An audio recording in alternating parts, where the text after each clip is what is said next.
Hello, welcome to Indie Tutorials. My name is Guillermo and I would like to thank the patrons supporting this channel. Let's continue today by fixing the lock on target camera. So if I play now, you'll see that we are able to rotate the camera in the X-axis, and that should not be allowed when we are locked in target. So you can see we can move the camera. So let's fix that problem now. Stop play mode. Let's select our camera lock target camera, target lock camera, and from here the issue is because we are using the Cinemachine input provider, which is sending us both X and Y axis. The simplest easy way to do it is remove the component.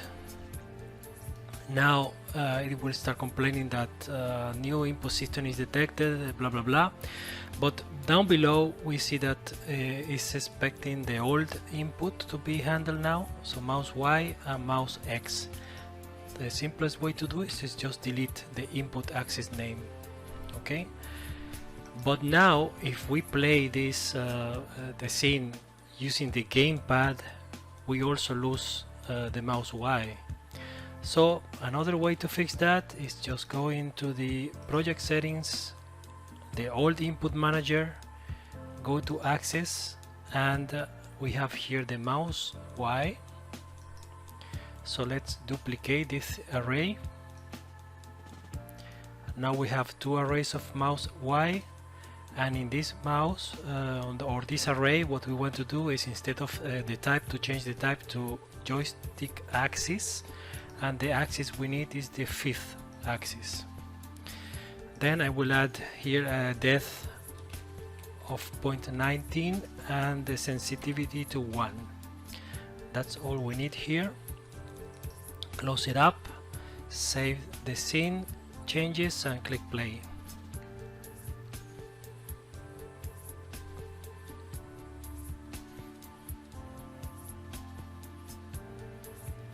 So let's tap the right stick in the gamepad, and now we can no longer move in the X, yet we can still move with a gamepad in the Y axis. Okay, now what happens if I free the camera and now try to lock again? If I go to the player game object and we had this target group, we can see that it's duplicating the targets all the time. So if I release once again, the list is not cleared out. Instead, if adding more objects to this list, making a mess. So let's fix that out. Stop play mode, and let's do that. To fix the target group list, let's select our character movement script and open up. This is where we are adding this logic here. Remember that we are going to move this outside of the character movement. Character movement should not be aware of this stuff. But anyways, what we need to do here is add here, when we, in the else statement, when we free the camera. So instead of adding member, we remove members, right? So let's copy these two lines over here. And instead of add, we add the remove member from the target group API, and is expecting just the transform. We don't care if the transform is null before, because it's been checked in the remove member method from the target group component. And we do like so. Remove member as well here. And one thing I'm going to fix also is that I was playing, and here I found a better result by having the weight of the player transform to be 0.9 and for the enemy 0.6. And also we need to fix here in the follow target is not the transform. We don't want the camera to follow the foot or the feet of our player, but the player camera look component we had. So player camera look, and let's add a variable to store this game object. Scroll up and let's add this into our temp target section. We want to be a serialized field, so we can add it in the inspector. Not serializable, but serialized field. Thank you. And then we have private transform player camera look. Okay, so let's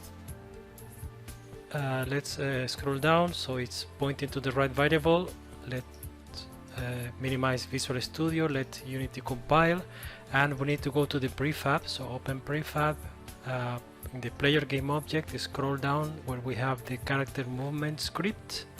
Now we have a new slot for the player camera look here, so let's select it and move it over.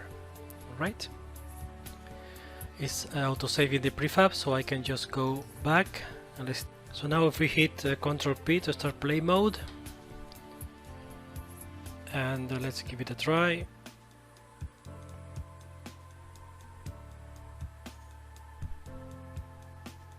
Pressing the right tab, and it still is a mess, and that's because in the target group we had in the prefab some items here in the list.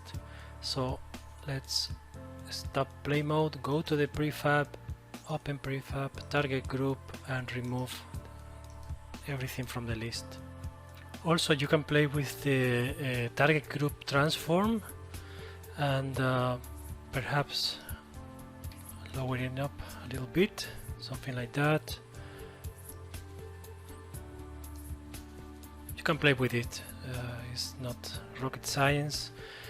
And let's go back to the scene itself. Now we need to select the Cine Machine target lock camera, and the other issue we have is because we have this collider here, the Cine Machine collider, which is colliding against the default layer, and we have everything, the player and the enemies in the default layer. So let's remove this component from now. Save the scene and hit on play.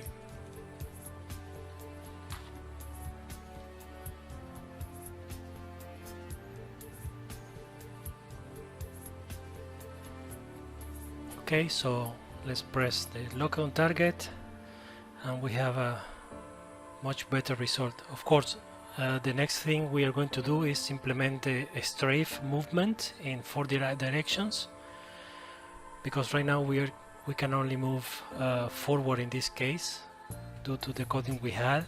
We cannot move to the sides, so this is something that we are going to do on the next video. Alright, so thank you for watching, and see you on the next one.